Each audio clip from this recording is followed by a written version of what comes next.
Representative Marjorie Taylor Greene in a little bit of hot water because she was caught speaking at a white supremacist gathering. In fact, she has been confronted about that. Now, let me give you some context, the details. On Friday night, Taylor Greene spoke at an event organized by white nationalist Nick Fuentes and his group, America's First Political Action Conference. So now, of course, Marjorie Taylor Greene's like, oh, no, America First. Oh, yeah. Yeah, well, I'm totally going to go and speak there. And she went there. And again, she was, a special guest speaker. And she talked about, well, her main issues were being attacked. Oh, I'm getting attacked way more than any other freshman congressman or congressperson. Really?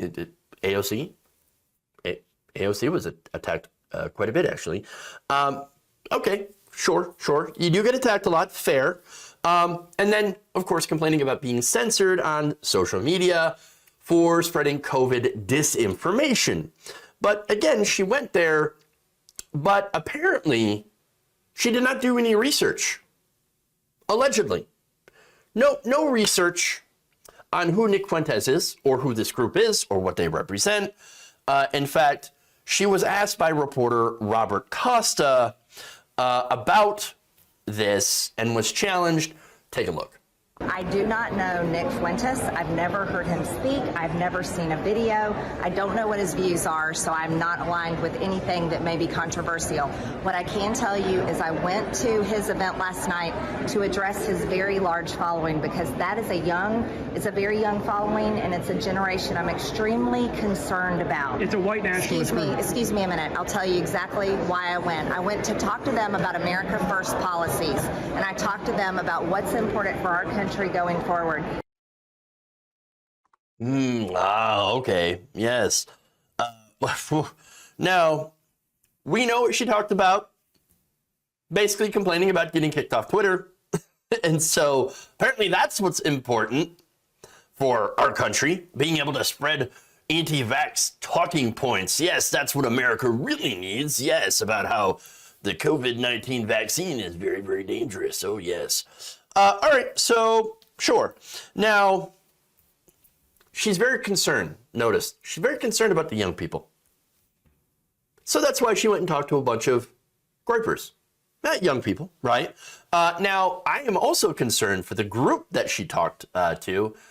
Not for the reasons that she talked to them, but because, they seem to be a very dangerous group of people with some very warped ideologies. And so, they think that they're genetically superior to everyone and essentially are Nazis, neo-Nazis. Now, she went to that gathering to try to apparently bring them together with her and the Republican Party. In fact, the Republican, the Groypers, I should say, this group of right-wingers wants to go further than the Republican Party and to actually change the Republican Party into basically to make them even more right-wing.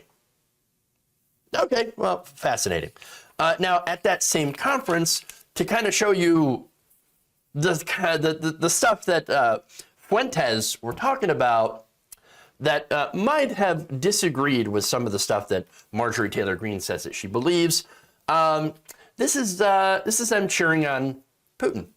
And you want to know the secret? To borrow a phrase from a friend of mine, our secret sauce here, it's these young white men. That's what we call the secret ingredient. America and the world has forgotten about them, but not us. Can we give a round of applause for Russia? Yes.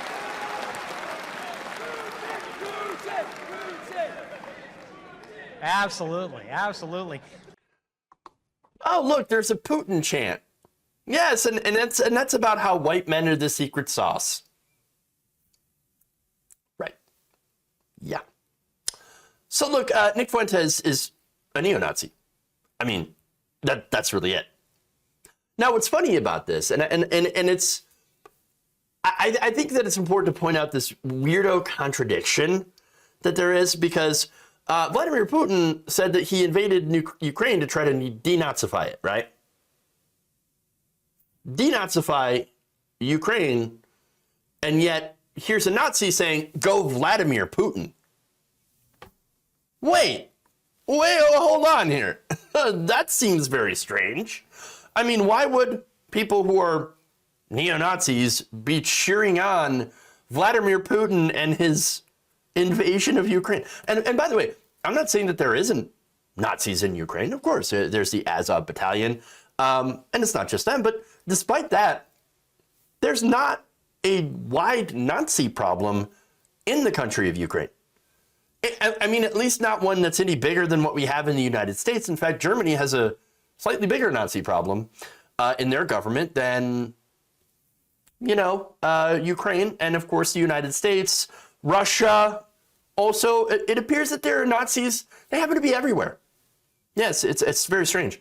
But in Ukraine, for example, the neo-Nazi parties actually won about 2.3% of the vote. So they're very not representative of the Ukrainian people. There's about a 5% threshold for getting into parliament.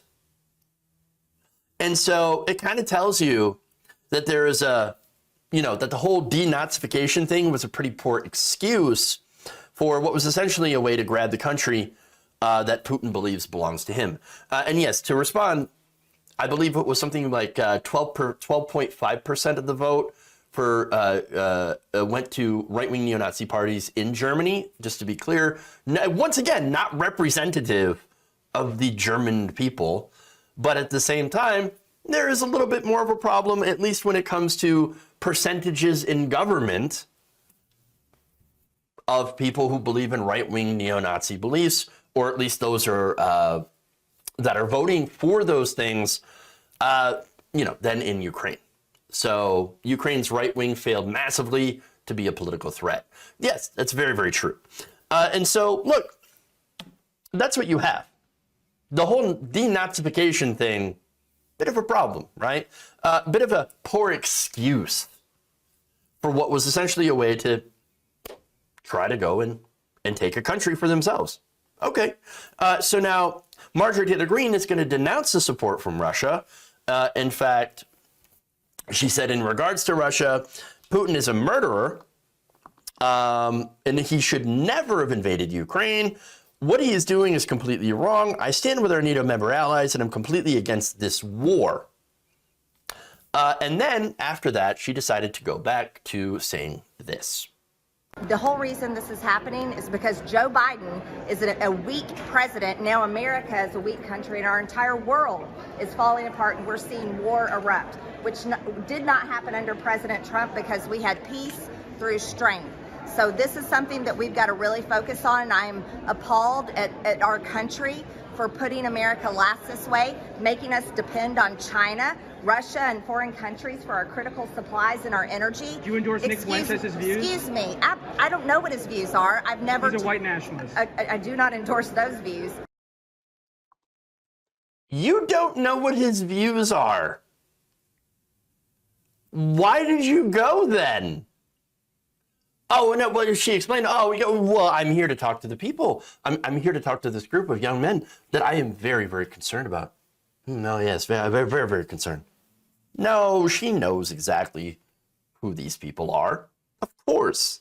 It's a classic deflection. She knows what Fuentes is about. And I think on some issues, or on a lot of issues, they absolutely agree with each other. How do you, again, not go to a conference, or how do you go to a conference and not know who the hell you are speaking to? How?